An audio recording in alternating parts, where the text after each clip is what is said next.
कथा हम सुनाते हैं। एक महापुरुष थे वृंदावन में, वो नेत्र बंद करके श्यामा श्याम का नित्य विहार दर्शन किया करते थे। परंतु एक बार उन्होंने अपने मानसी भाव में क्या दर्शन किया कि ठाकुर जी और किशोरी जी दोनों वन में विहार कर रहे हैं, और इतने में ही किशोरी जी बोली, हे श्याम सुंदर जी, वृक्ष कितना बढ़िया है, यहाँ पे फल कितने बढ़िया लगे भाई, पर मैं तो कहा करूं, जे तो बड़ा ऊंचो है, मैं तो यह फल को ले ही नहीं पाऊंगी। ठाकुर जी बोले, आपको फल प्रिय लगा? श्री जी बोली, हाँ मुझको बहुत प्रिय लगो। सोई ठाकुर जी ने कहा कियो, दोनों हाथन से ऐसे उछल के डाल पकड़ी और डाल नीचे झुका दी। और ये महापुरुष दर्शन कर रहे हैं अपने मानसी में, और डाल नीचे झुका दी। किशोरी जी से बोले, ले फल नीचे आ गयो, अब तोड़ लो याकू। श्री जी ने फल तोड़ा, फल मुख से लगा के उसका अधर रस पान किया। कुछ पुष्प लिए, पुष्प लेकर के अपने केश में लगाए।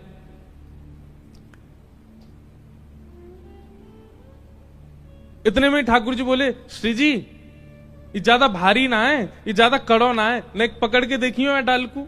श्री जी ने जैसे ही डाल पकड़ी, सोई ठाकुर जी ने छोड़ दी। अब जैसे ही ठाकुर जी ने छोड़ी, सोई श्री जी लटक गई वासों। अब वो डाल ऊपर गु गई, अब श्री जी ऐसे बातें लटक गई। अब ठाकुर जी जोर जोर से हंसने लगे, बोले, आए आनंद आए, बड़े प्रेम से फल तोड़ रहे, बड़े प्रेम से पुष्प निकाल के चयन कर रहे, यो ना लगी ने को नेक सो लाला इतनी बड़ी डाल को पकड़ के इतनी देर तक खड़ो है, अब पता चली। अब या दृश्य को वो महापुरुष देख रहे थे, और देखते देखते उनको बहुत जोर से हंसी आने लगी।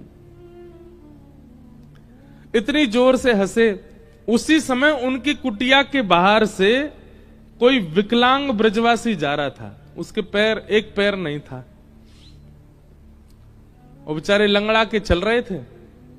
और उसी समय इनकी हंसी निकली, तो बाहर से जाते हुए उस व्यक्ति ने मन में विचार किया, ये मेरी दुर्बलता पे हंस रहे हैं, मेरी चाल पर हंस रहे हैं, मैं ऐसे लंगड़ा के चल रहा हूं इसलिए इनको हंसी आ रही है।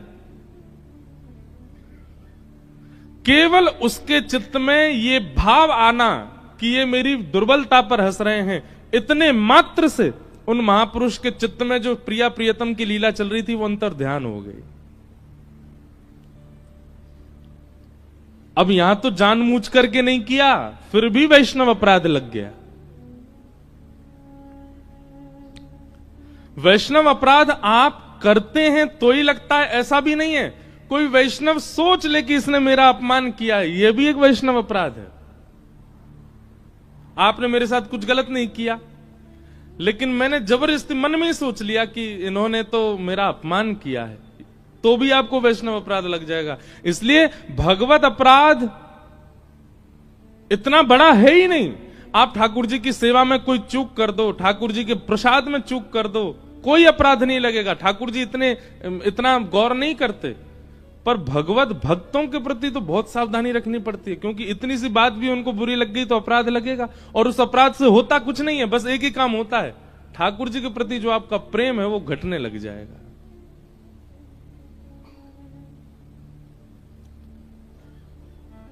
इसलिए वैष्णव अपराध से बचना है।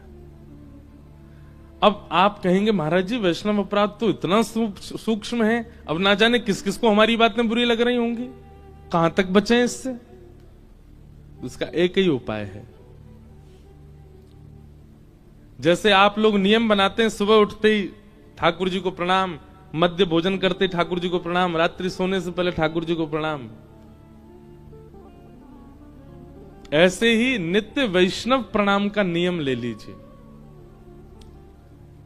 अगर आपके सन्मुख कोई वैष्णव आ जाए, तिलक है, कंठी है, सुंदर लग रहा है, वैष्णव है, तो उसको प्रणाम करो। और यदि पूरे दिन में कोई वैष्णव दर्शन नहीं होता है तो नेत्र बंद करके जिन जिन वैष्णवों को आपने देखा है आज तक, उनका चिंतन करके सबको प्रणाम करो। भगवत प्रणाम नहीं, वैष्णव प्रणाम।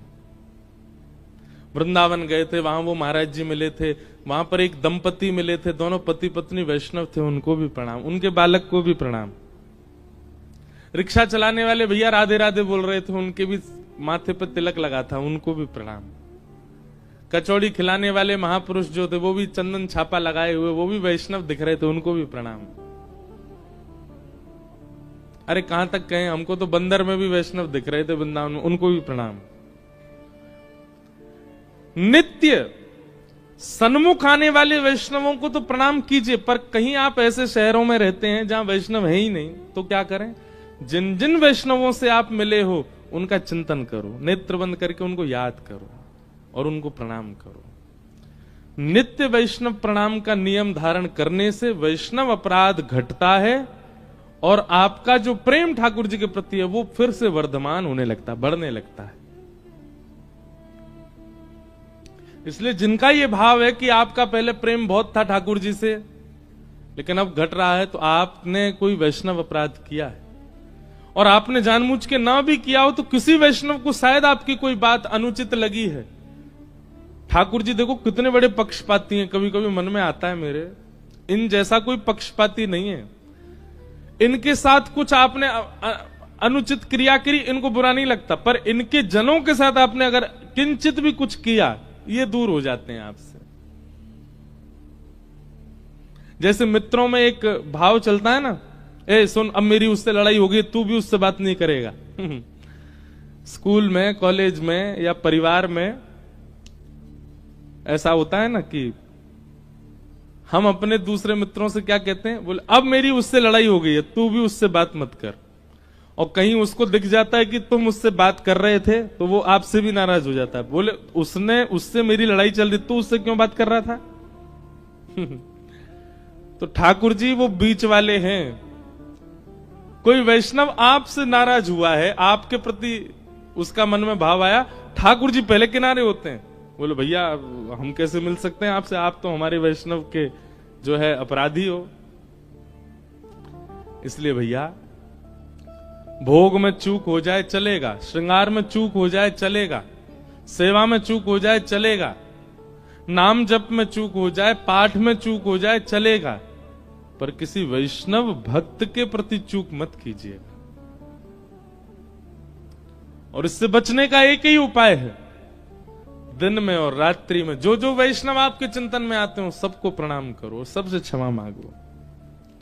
और फिर भी अगर आपका प्रेम नहीं बढ़ रहा हो, या तो द्वारिका में या फिर वृंदावन में, अयोध्या में, जगन्नाथपुरी में, जहां आपका मन करे, एक वैष्णव भोजन कराइए, असंख्य वैष्णवों को उसमें बुलाइए। वृंदावन में जाकर के खूब सारे महात्माओं का भंडारा करा दो,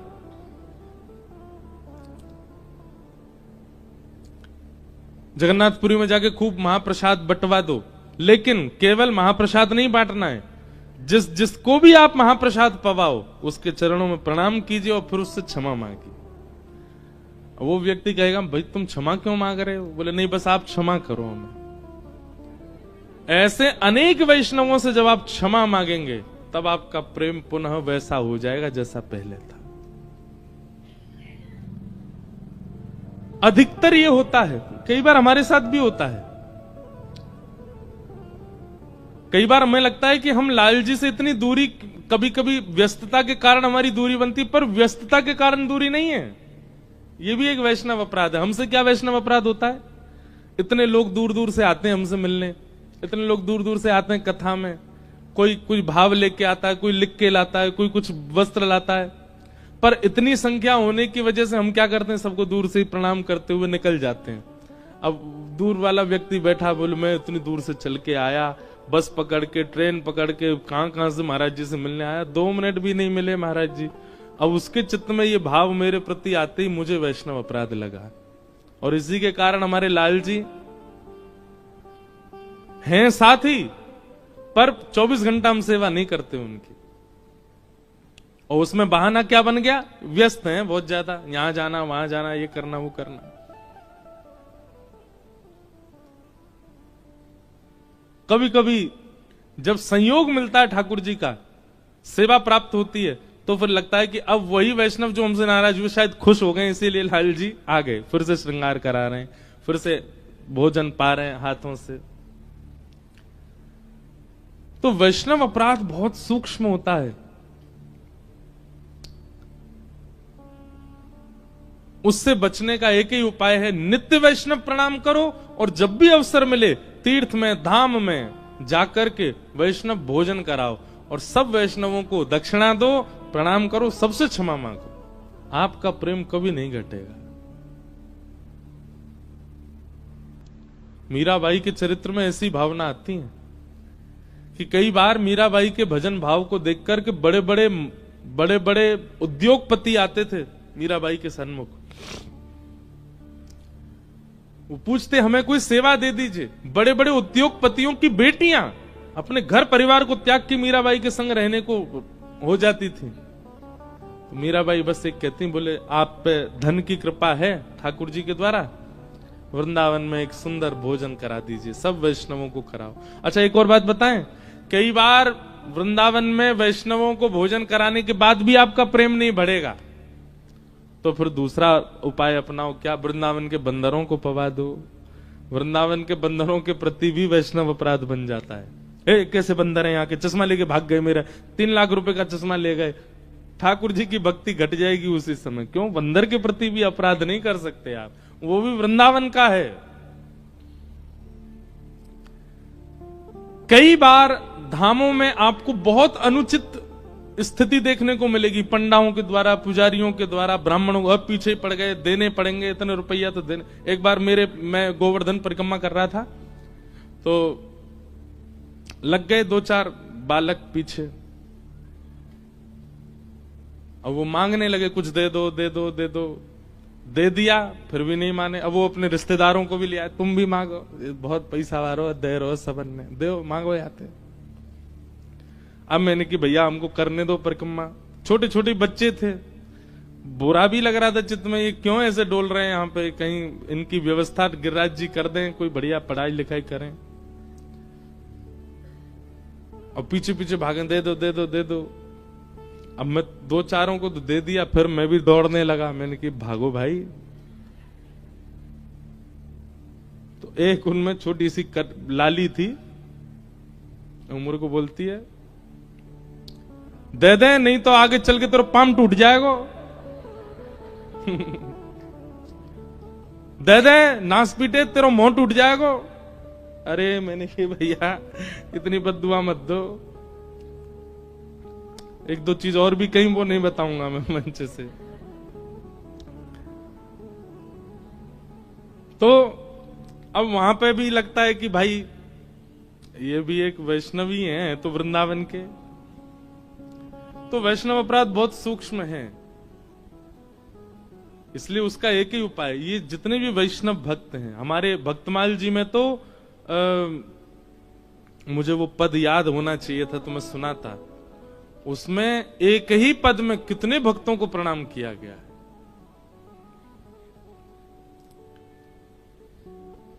मुझे मिलेगा शायद अगली कथा में, अगर हो पाया तो मैं सुनाऊंगा, आप लोग लाइव सुन लेना। वो तो गाने अब आज अच्छा याद आया द्वारिका में, वो तो निकाल करके अलग से यूट्यूब पर डालने वाली चीज है, उसको नित्य सुने कोई व्यक्ति, उसमें सारे भक्तों को प्रणाम है, लगभग सारे भक्त। उसका कोई नित्य पाठ कर ले, वो कम से कम वैष्णव अपराध से 20% तो रोज मुक्त हुआ करेगा। तो पूर्ववर्ती जितने भी वैष्णव हैं, रामदास बोढ़ाना से लेकर के मीराबाई तक, जिन जिन को आपको स्मरण आवे सबको प्रणाम करो। प्रत्यक्ष भाव से आपने जिन वैष्णवों का दर्शन किया उनको प्रणाम करो। इनसे भगवत प्रीति बढ़ती है, भगवत प्रेम बढ़ता है, और आपकी जो सेवा में, आपकी रुचि में, आपके भावों में जो न्यूनता आती जा रही है फिर से ठीक होती चली जाएगी। और देखो, किसी पे अगर वैष्णव अपराध ना हो और वो व्यक्ति नित्य वैष्णव प्रणाम करता हो तो फिर क्या होगा? फिर धीरे धीरे उसका प्रेम ठाकुर जी से नहीं, ठाकुर जी का प्रेम उससे बढ़ने लग जाएगा, ठाकुर जी की प्रीति उससे बढ़ने लग जाएगी। मानो आप वैष्णव अपराध से शून्य हो गए, लेकिन फिर भी आप वैष्णव प्रणाम करते हो, भक्त प्रणाम करते हो, तो फिर ठाकुर जी की प्रीति अभी तक आपकी उनके प्रति थी, अब उनकी आपके प्रति होने लग जाएगी, और बढ़ते बढ़ते बढ़ते बढ़ते अटूट हो जाएगी। कल रात्रि में 2 बजे तक मीरा चरित्र पढ़ता रहा। मुझे बहुत प्रिय लगता है मीराबाई का भाव। मैं स्वयं कहूं उसमें मुझे इतनी रुचि नहीं आती, पर कई बार जब मैं कथाएं सुनता हूं, अभी वृंदावन में पूज्य मलुक पीठमाले महाराज जी, उन्होंने पूरी कथा में केवल एक बार 1 मिनट के लिए मीराबाई का भाव कहा। सर से लेके पैर तक के रोंगटे मेरे खड़े हो गए। मीराबाई से एक अलग स्नेह लगता है।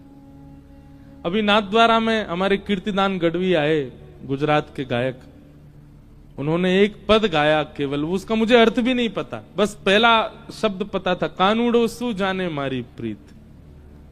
कानूड़ा क्या जानता है मेरे प्रेम को। इतना भाव हो गया, क्योंकि द्वारिका में मीराबाई विलीन हुई हैं श्री ठाकुर जी ने।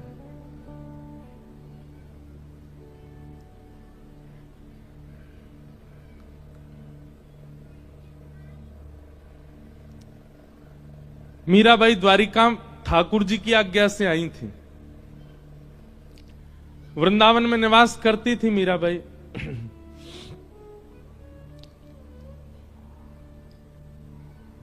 अधिक यश होने के कारण वृंदावन में इतना यश होने लगा था मीराबाई का कि अब उनको वृंदावन से जाना ही था, क्योंकि वृंदावन में लोग इतनी संख्या में आने लगे मीराबाई को देखने के लिए। तब मीराबाई ने मन बनाया कि अब कहां जाएं। तब ठाकुर जी ने आज्ञा की द्वारिका जाओ।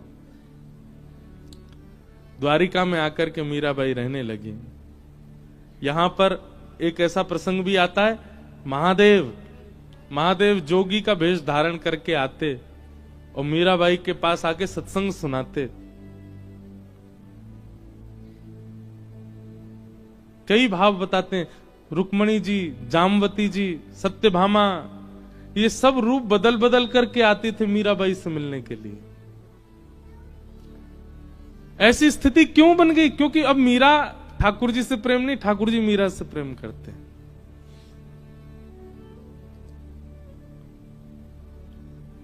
मीराबाई के जो देवर थे, उन्होंने बहुत प्रताड़ना की थी मीराबाई के ऊपर उनके पति के जाने के बाद।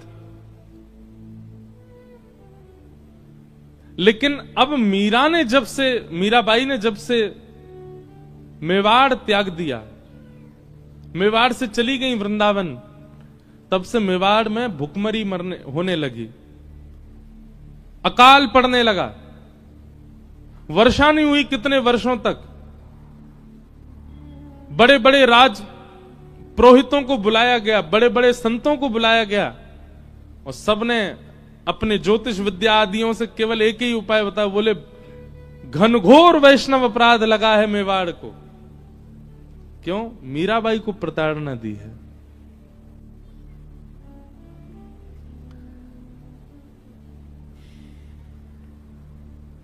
अब बोले एक ही उपाय है, मेवाड़ को यदि सुरक्षित करना है तो मीराबाई को वापस बुलावाओ।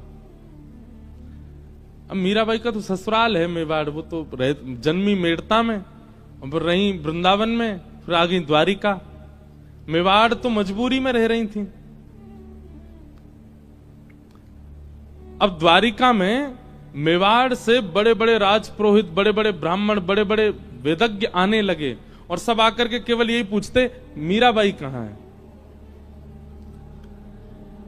मीराबाई के यहां जाकर के सब लोग बैठ जाते, बोले मीरा, हम आपको लेने के लिए आए हैं, चलो हमारे साथ वापस।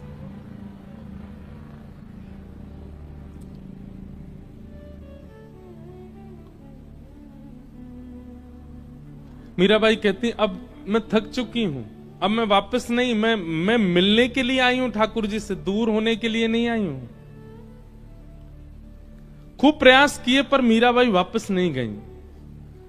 तब आपके देवर ने, राणा ने, बड़े बड़े पुरोहितों को भेजा और कहा, आपके परिवार को मैं इतना धन दूंगा, आप जाके द्वारिका में अनशन पे बैठ जाओ।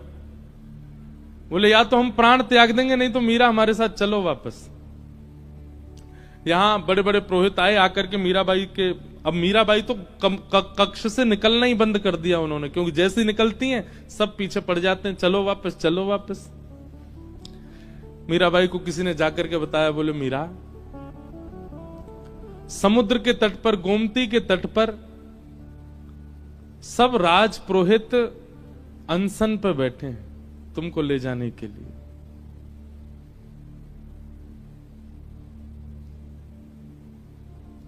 मीराबाई बोली कि मेरी वजह से ब्राह्मणों को, वैष्णवों को पीड़ा हो, ये मैं नहीं सह पाऊंगी। मीराबाई गई, सब वैष्णवों के चरणों में प्रणाम किया। बोले आप क्या चाहते हैं? बोले हम एक ही बात चाहते हैं, हमारे संग मेवाड़ चलो वापस। आपके बिना मेवाड़ का सर्वनाश हो जाएगा। मीराबाई बहुत देर तो रुदन करती रही, अब कैसे जाऊं उस स्थान पर वापस। अब स्थिति अलग हो चुकी है मीराबाई की। लेकिन इतने सारे ब्राह्मण कुल पुरोहितों को पीड़ा में देख करके मीराबाई बोली, ठीक है मैं एक बार द्वारिकाधीश से प्रार्थना करूं, अगर वो आज्ञा दे देंगे तो मैं चल दूंगी। और मीराबाई द्वारिकाधीश जी के सुबह मंगला के दर्शन हुए, मंगला आरती हुई थी, मीराबाई पहुंच गई। सब पुरोहित आदि जितने भी मेवाड़ से आए थे सब मंदिर में पहुंच गए। असंख्य द्वारिका के लोग दर्शन कर रहे थे द्वारिकाधीश का। मीराबाई मुख्य द्वार पर खड़ी हैं और द्वारिकाधीश के सुंदर मुखमंडल का दर्शन कर रही हैं। और तब मीराबाई ने अपने जीवन का अंतिम पद गाया द्वारिकाधीश के सामने। बहुत सुंदर भाव है।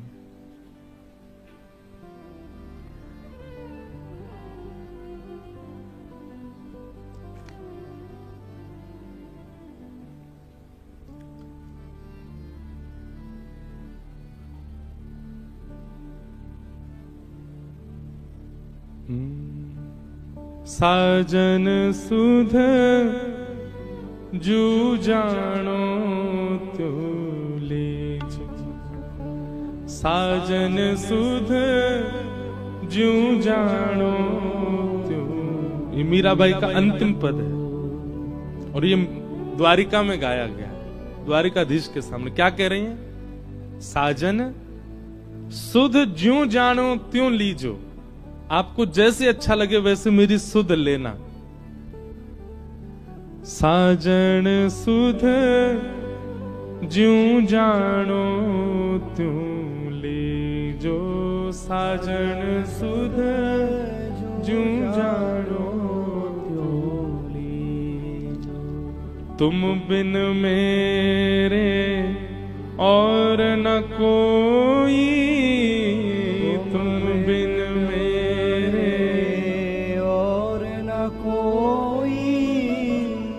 कृपा राबरी कीजे, कृपा राबरी कीजे। दिवस न भूख रैन नहीं निद्रा, दिवस न भूख रैन नहीं निद्रा। यूं तन पल पल छीजे, यूं तन पल पल छीजे।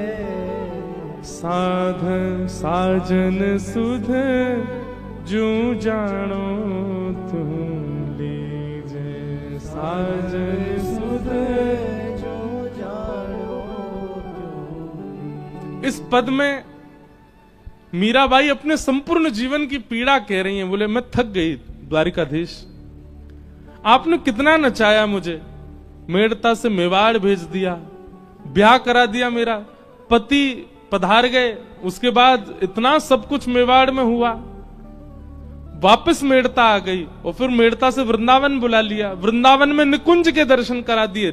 मीराबाई निकुंज में प्रवेश कर चुकी थी, ललता विशाखा सब लेकर के मीराबाई को जा चुकी, फिर वहां से फिर दोबारा वृंदावन भेज दिया, वृंदावन से अब द्वारिका भेज दिया। अब ये सब राजपुरोहित यहां पर ये अनशन में बैठ गए कि चलो वापस मेवाड़।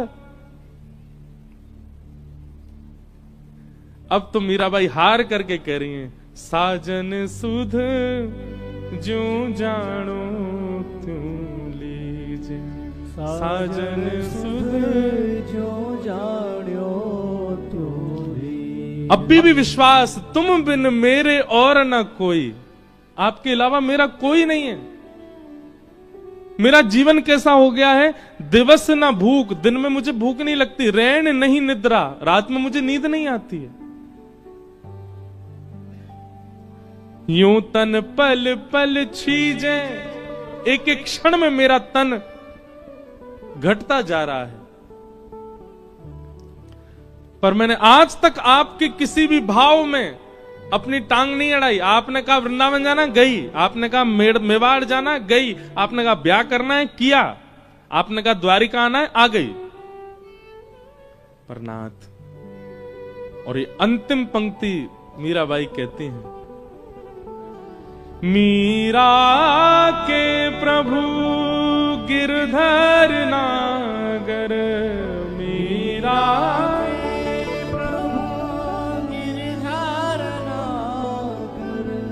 द्वारिकाधीश के सामने खड़े होकर के मीराबाई कह रही हैं, अब मुझे आप मिल चुके हो, अब मैं आपकी हो चुकी हूं, मेरा तन मन जीवन सब कुछ आपका हो चुका है नाथ। अब वापस मेवाड़ का ये प्रसंग क्यों आपने प्रकट कर दिया।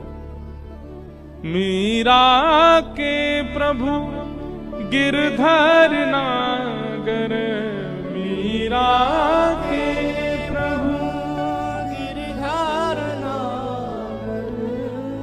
मिल बिछुरण मत दीजे, मिल बिछुरण मत दीजे। अब मिलने के बाद बिछुड़िए मत नाथ। अब मैं नहीं जाना चाहती आपसे दूर।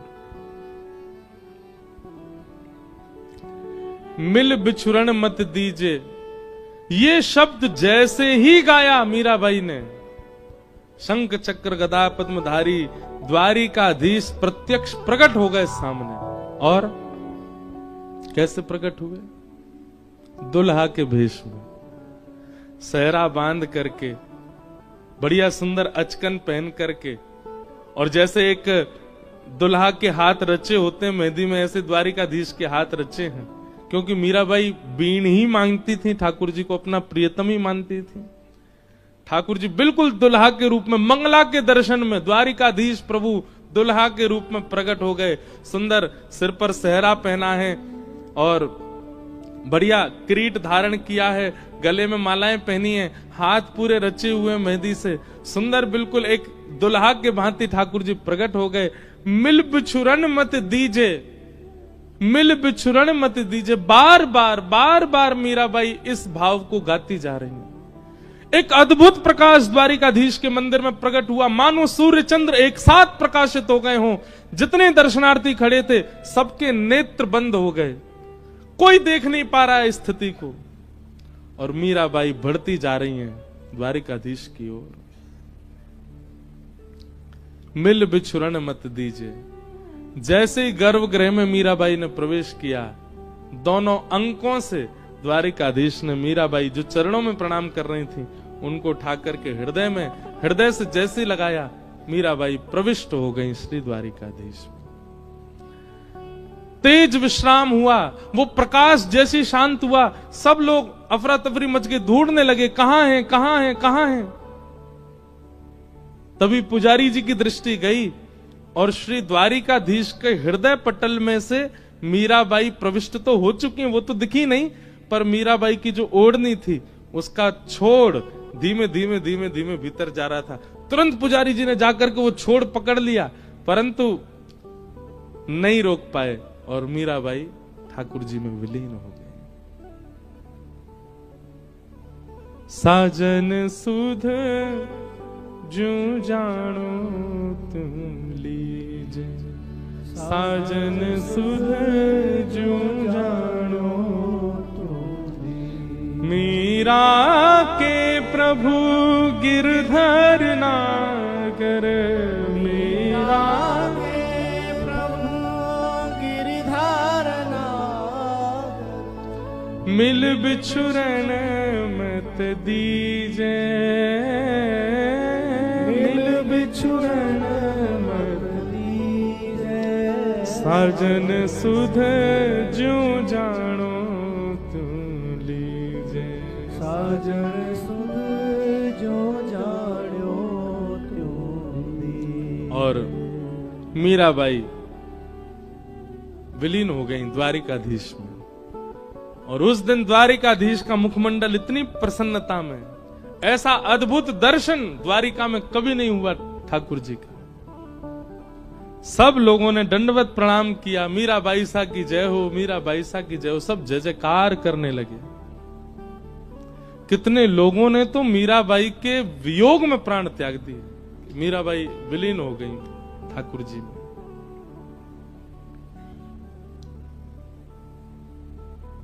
ये वो द्वारिका की भूमि है। यहाँ की पूर्ववर्ती कथा द्वापर की तो सब सुनते ही हैं, पर कलयुग में मीरा प्रविष्ट हो गई ठाकुर जी में।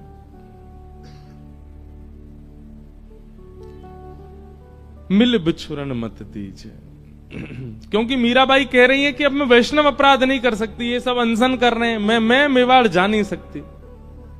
ठाकुर जी आप ही कुछ करो। ठाकुर जी ने विलीन कर लिया स्वयं में ही।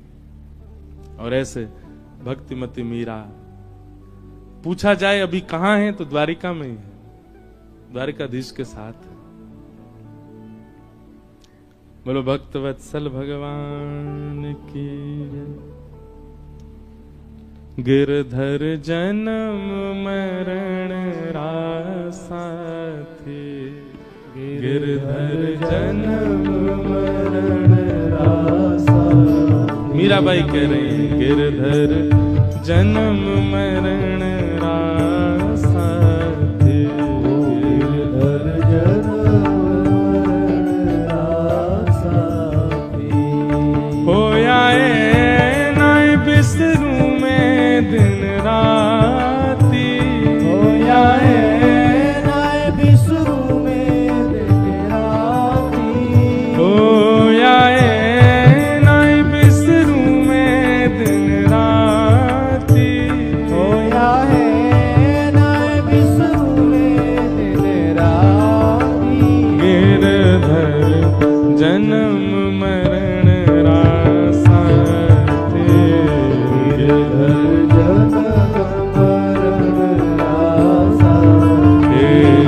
गिरधर जन्म मरण रासा थे, गिरधर जन्म। बोलो द्वारिकाधीश की जय हो।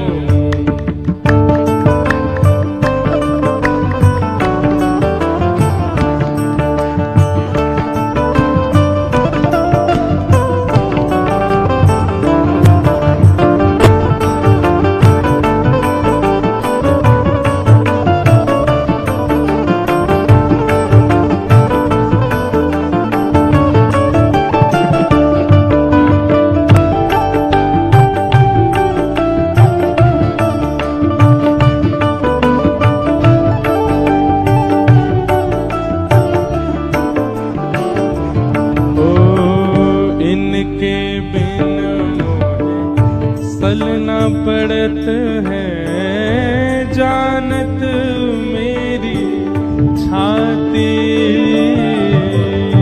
इनके बिन मुझे चलना पड़त है जानत मेरी छाती। ओ इनके बिन मुझे चलना पड़त है जानत मेरी छाती,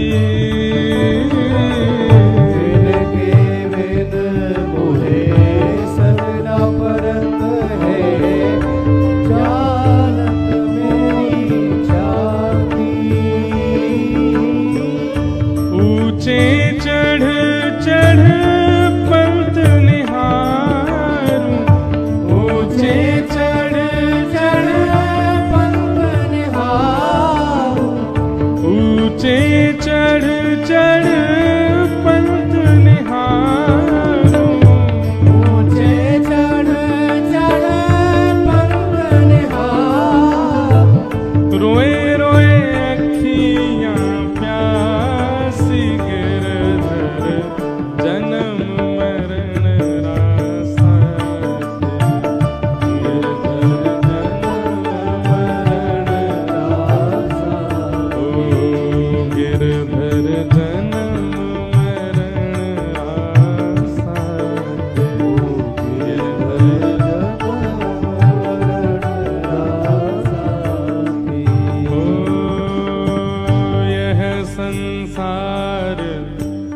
सकल जग झूठा झूठा कुल रानाता,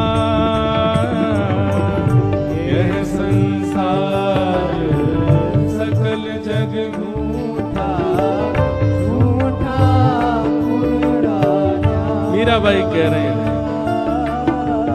यह संसार सकल जग झूठा झूठा कुल रानाता, यह संसार सकल जग झूठा झूठा कुल रानाता। मीरा के प्रभु गिरधर नागर, मीरा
कहते हैं मीराबाई वृंदावन में विलीन हुई, कहीं और का बताते, पर हमारे वृंदावन में आज भी मीराबाई की एक वंश की एक माता जी हैं।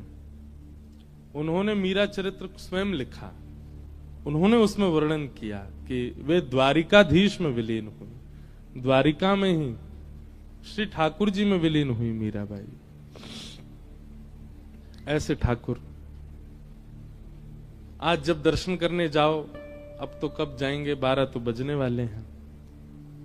हमारा तो लोभ था कि आज 12 साढ़े 12 तक कथा विश्राम करके हम तुरंत दौड़ के दर्शन करे आएंगे और फिर हम निकल जाएंगे। अभी तो हमने भागवत जी खोली नहीं है, अंतिम दिन की कथा तो प्रारंभ हुई ही नहीं है अभी। पर कथा हमने कहा ना, यहां बैठ के अभी तो 2 प्रश्न थे, एक ही बोल पाए, उसी में पूरा समय निकल गया। पर जब दर्शन करो द्वारिकाधीश के, जो लोग रुक रहे हों, मीराबाई का कोई पद जरूर गाना ठाकुर जी के आगे। मीरा यही है, द्वारिकाधीश में ही है। द्वारिका के श्री कृष्ण भक्ति प्रदान करने वाले तो हैं ही, पुण्य प्रदान करने वाले तो हैं ही, यश कीर्ति वैभव प्रदान। अगर आपको द्वारिका आकर के नित्य दर्शन करके यश मिल रहा है, कीर्ति मिल रही है, पुण्य प्राप्त हो रहे हैं, आपका बिजनेस बढ़िया चल रहा है, तो ये समझ लेना द्वारिकाधीश आपको आशीष दे रहे हैं। पर द्वारिका आकर के अगर आपके चित्त में प्रेम लक्षणा भक्ति बढ़ रही है, तो सोच लेना द्वारिकाधीश के चित्त में बैठी मीराबाई आपको देख रही है। अगर प्रेम लक्षणा भक्ति की कामना है तो श्री द्वारिकाधीश जी के चित्त की ओर देखो, वहां मीरा बैठी, मीराबाई।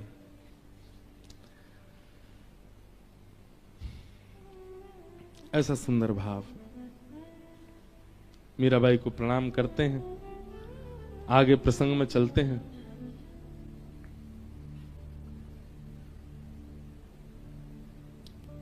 किन्हीं का प्रश्न है कि अटेंशन सीकिंग बिहेवियर का कारण क्या है और इसका त्याग समाधान कैसे है। समझ में आया? सब मुझे देखें, सब मुझसे बात करें, मेरे पास ही रहें। कई लोग अटेंशन सीकर होते हैं बहुत ज्यादा। सबसे बड़ा अटेंशन सीकर कौन है दुनिया का, बताओ? ये पीछे खड़े हैं जो इनको सबसे ज्यादा अटेंशन चाहिए। आप द्वारिका आए और आकर के आपने गोमती जी के दर्शन कर लिए, समुद्र में घूम आए, आदि आदि सब इनके पास नहीं गए, तो ये पूरी योजना ऐसी बनाएंगे कि अगली बार तुम द्वारिका आ ही नहीं पाओ। दारी के यहां आके उस समुद्र पर डोल लो है, मोह ना देख रहो आके। इनको बहुत अटेंशन सीकर है। लेकिन मानव में ये दोष है, अगर अटेंशन सीकिंग का उसके अंदर भाव है तो। इसका कारण क्या है? आप अपने आप को कुछ मानते हो नहीं हो, दुनिया में आपका कोई अस्तित्व नहीं, पर अपने मन में आप अपने आप को कुछ मान चुके हो कि हाँ हम कुछ तो हैं। इसीलिए आपको लगता है कि सबका अटेंशन आपकी तरफ हो। इससे बचने का एक ही उपाय है, ये एक प्रकार का अभिमान है। सब मुझे पूछें, सब मेरे पास बैठें, सब मेरे से बात करें, मेरे साथ ही रहें। आप अपने आप के अस्तित्व को बहुत कुछ बना चुके हो, इसलिए आपके अंदर ये भावना रहती है। इसलिए स्वयं को शून्य मानिए। आप जब दीन बन जाओगे, सत्संग दीन बनाता, दीन मतलब सरल बनाता, सहज बनाता, झुकना सिखाता है। और जैसे ही आप दीन बनोगे, अपने अस्तित्व को आप कहीं ना कहीं निकालोगे। नहीं, मैं जो अहम करता हूं अपने ऊपर, वो कुछ है नहीं, कुछ दिन का बस एक आडंबर जैसा है। जैसे ही वो अहम निकलेगा चित्त से, आपका ये अटेंशन सीकिंग वाला, फिर कोई पूछे ना पूछे उससे कोई फर्क नहीं पड़ेगा आपको, आप सहज हो जाओगे। तो ये आध्यात्म से ही होगा, सत्संग से ही होगा। खूब श्रवण किया करो, उसी से ही धीरे धीरे अपने आप को जो आप मान बैठे हो अपने अंदर ही कि हम कुछ हैं, वो निकलेगा चित्त से। और जैसे ही वो निकलेगा, अपने आप ये भावना भी खत्म हो जाएगी। भगवान का रुक्मिणी जी के साथ में विवाह हुआ। अब हम जल्दी जल्दी प्रसंग कर दें पूरे। भगवान का दूसरा विवाह जामवंत की पुत्री जामवती के साथ में हुआ। सिमंतक उपाख्यान सुनाया गया। द्वारिका में एक सत्राजित यादव नाम का व्यक्ति रहता था। उसके पास एक मणि थी, उस मणि का नाम था सिमंतक मणि। उस मणि की एक खास बात थी कि वो मणि हजारों किलो सोना रोज, उस मणि जिस घर में वो मणि होगी उस घर में हजारों किलो सोना रोज आएगा। तोला दो तोला नहीं, हजारों किलो। ठाकुर जी को यह बात पता चली द्वारिकाधीश को कि हमारी द्वारिका में सिमंतक मणि है सत्राजित यादव के पास। ये सूर्य नारायण भगवान ने प्रसन्न होकर के सत्राजित को दी थी।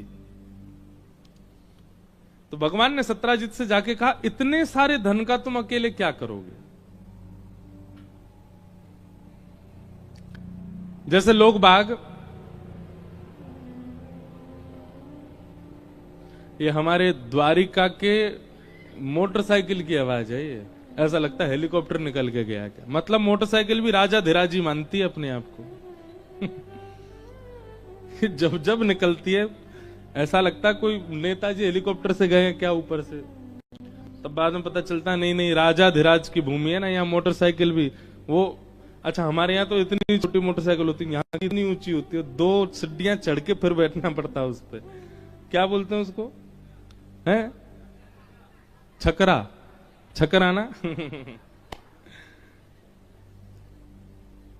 अभी तो थोड़ी कम हो गई संख्या, पहले बहुत चलती थी महाराज। ऐसे ऊपर चढ़ जाते हैं उस पर ऊपर, छकरा वाले भी बता देते हैं, पूरी दुनिया हल्ला करते हुए जाते, राजा धीराज की बाइक है।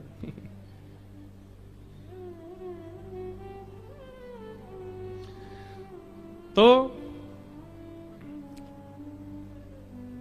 सत्राजित नाम का यादव रहता था। द्वारिका में, उसके पास सीमंतक मणि थी। भगवान को जब पता चला कि भाई इस पर एक मणि है, ठाकुर जी ने जाके कहा अकेले तुम इतने सारे धन का क्या करोगे, इसको द्वारिका के कार्यालय में दे दो, इससे जितना भी धन निकलेगा उससे द्वारिका का हम मंगल करेंगे, और तुम अपना बांध दो, तुमको कितनी जरूरत है प्रतिदिन, क्योंकि भाई एक दिन में जितना सोना आता है ना, इतना तो तुम पूरे जीवन में उपभोग नहीं कर पाओगे। एक दिन में हजारों किलो सोना और तुम पूरा जीवन भी लगा दोगे तो भी उसका उपभोग नहीं कर पाओगे, इतने धन का क्या करोगे। इसलिए इसको द्वारिका में जमा करवा दो कार्यालय में, इससे जो धन आएगा उससे द्वारिका का विकास होगा। बंधुओं, द्वारिका अभी जो हम देखते हैं ये भगवान की सभा स्थली थी, स्वधर्मा सभा थी। यहां पर ठाकुर जी जिस द्वारिका में रहते थे वो कितनी बड़ी थी, 1200 किलोमीटर की। कितनी? भागवत जी में वर्णन 1200 किलोमीटर, मतलब यहां से वृंदावन हो जाएगा 1200 किलोमीटर। यहां से वृंदावन 1200 किलोमीटर ही होगा। मैं तो 2-3 बार गाड़ी से भी आया हूं। इतनी विस्तृत द्वारिका थी पूरी समुद्र के अंदर, जो डूब चुकी है।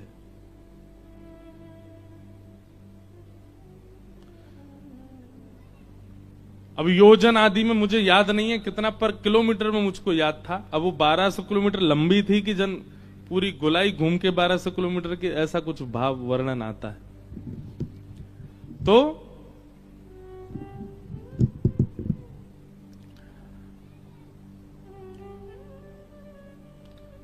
इतनी बड़ी द्वारिका, करोड़ों यदुवंशी थे यहां पर। तो भगवान ने कहा इस मणि से जो भी धन आएगा उससे हम यदुवंशियों के बच्चों को पढ़ाएंगे, उनका मतलब द्वारिका का इंफ्रास्ट्रक्चर बढ़िया बन जाएगा। ये धन, ये मणि तुम कार्यालय में जमा करा दो। सत्राजित ने मना कर दिया। सत्राजित यादव का छोटा भाई था प्रसेन। एक दिन उसने अपने भैया से कहा भैया मणि दो, मैं गले में पहन के पूरे नगर में घूमूंगा, सबको दिखाऊंगा देखो ये मणि। तो जिन पर धन आता है वो दिखावा भी आता है साथ में। हाँ हाँ लो पहनो, घोड़े पे बैठ के जाओ, दिखाओ सबको। पूरी द्वारिका में 2 ही चीजों के हल्ले थे, या तो द्वारिकाधीश के हल्ला होता था या फिर सत्राजित की मणि का हल्ला था। पहन करके निकला महाराज, वही मणि है, 1000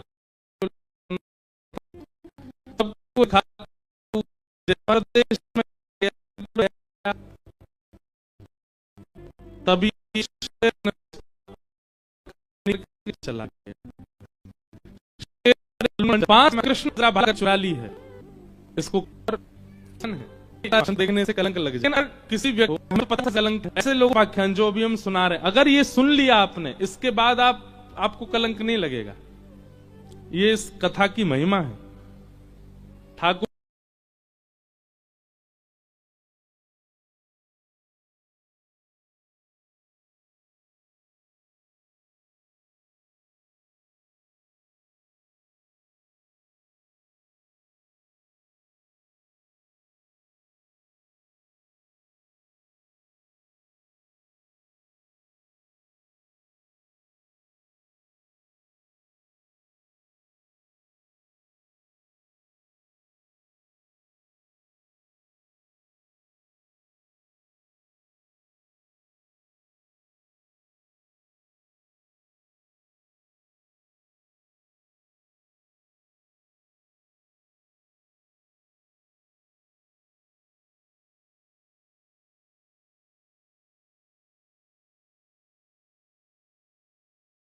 जी ने अपने ऊपर कलंक लेकर के मानो विश्व के सारे कलंक मिटा दिए। जो इस कथा को सुन लेगा उसको कलंकित नहीं होना पड़ेगा।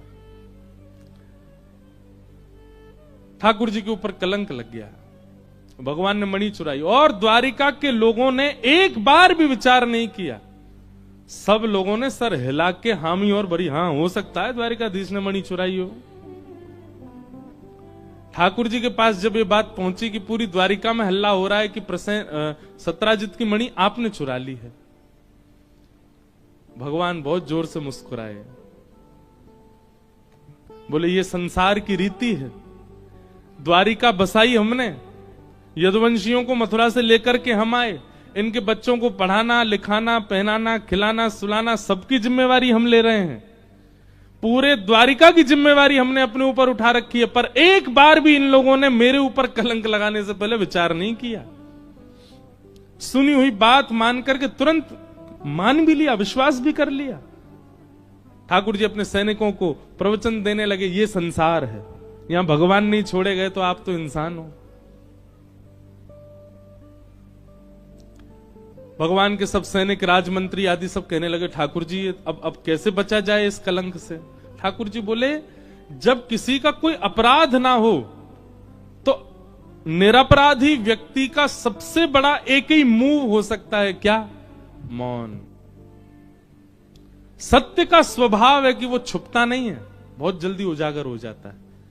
ज्यादा हाथ पैर चलाने नहीं है, ज्यादा किसी को हमको प्रस्ताव देना नहीं है, ज्यादा किसी के आगे सफाई नहीं देनी है कि हमने मणि नहीं चुराई है। अपने आप सत्य उजागर होगा। हां, धीमे धीमे भीतर ही भीतर इन्वेस्टिगेशन करते रहो, कहां है मणि। अनेक दिन हो गए, नहीं मिली मणि, तो एक दिन ठाकुर जी ने अर्धरात्रि में, जब पूरी द्वारिका सो गई, तब अपने सारे सैनिकों को जगाया, बोले चलो हमारे साथ। और भ्रमण करते करते जैसे ही वन में गए, तब क्या देखा? प्रसेन का मरा हुआ शव पड़ा है। वहां देखा पर मणि नहीं मिली। शेर के पैरों के निशान थे, उसके पीछे पीछे गए तो आगे शेर भी मरा पड़ा है, मणि वहां भी नहीं थी। रीछ के पैरों के निशान के पीछे पीछे गए, एक गुफा में प्रवेश हो रहे थे। ठाकुर जी ने सैनिकों से कहा, यहीं खड़े रहो, 18 दिन तक नहीं आए तो वापस लौट जाना। ठाकुर जी ने भीतर प्रवेश किया, मणि लेकर के जैसे ही निकलने लगे, तभी एक रीछ ने भगवान पर हमला किया। ठाकुर जी ने 18 दिन तक युद्ध किया उसके साथ। सैनिक सब लौट गए, ये जान के कि द्वारिकाधीश तो आएंगे नहीं, अब कह के गए थे 18 दिन तक ही प्रतीक्षा करना।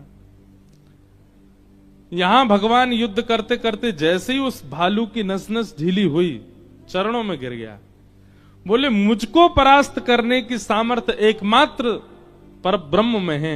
मैं जान गया हूं आप पर ब्रह्म के अवतार श्री कृष्ण हैं। भगवान बोले, तुमको परास्त करने की सामर्थ्य पर ब्रह्म में है? क्यों? तुम कौन हो? एक सामान्य भालू ही तो हो। बोले, नहीं भगवान, मैं जामवंत हूं, मैं सामान्य रीछ नहीं हूं। जामवंत नाम सुनते ही ठाकुर जी ने हृदय से लगाया। बोले, अरे जामवंत जी, बड़े दिन बाद मिले। अब दिन बाद तो नहीं बोलना चाहिए, बोलना चाहिए था बड़े युगों बाद मिले। त्रेता के बाद मिले हैं द्वापर में। भगवान श्री राम जब लौट करके आए ना रावण मार के, सबको भगवान ने मनवांछित वस्तु प्रदान की। जामवंत जी जैसे ही आए ठाकुर जी के पास, तो राम जी बोले, कहिए जामवंत जी, आप हमारी सब बानर सेना में सबसे सीनियर थे, आपको क्या दिया जाए? जामवंत जी ऐसे अपनी हथेली खुजाने लगे। बोले, भगवान, मेरी खुजली नहीं गई हाथ की। मेरे समान बलवान राम रावण युद्ध में दो ही थे, या तो कुंभकर्ण और या फिर रावण, और इन दोनों को आप दोनों भाइयों ने मिलकर मार दिया। मेरे हाथ की खुजली तो अभी रह गई है। मतलब राम रावण युद्ध में जामवंत जी तो एक शिला पे बैठे थे केवल, सामने से राक्षस जैसे मारने आते अपनी पूंछ से ही उड़ा देते थे उनको। अभी तक इनके हाथ की खुजली दूर नहीं हुई है। प्रभु श्री राम बोले, कैसे दूर होगी खुजली? फिर से रावण प्रकट करें क्या? बोले, नहीं, रावण तो मेरी खुजली मिटा सकता था, पर रावण को मारने का बल जिसमें है वह भी मेरी खुजली दूर कर सकता है। मतलब दो दो हाथ आपसे हो जाए मेरे। राम जी बोले, मर्यादा पुरुषोत्तम है हमको मर्यादा का ध्यान रखना होगा। बिना किसी बात बेवजह हम आपसे हाथ लगाएं, ये तो हमारी मर्यादा के विरुद्ध है। पर चिंता मत करो, खुजली और बढ़ाओ अपनी।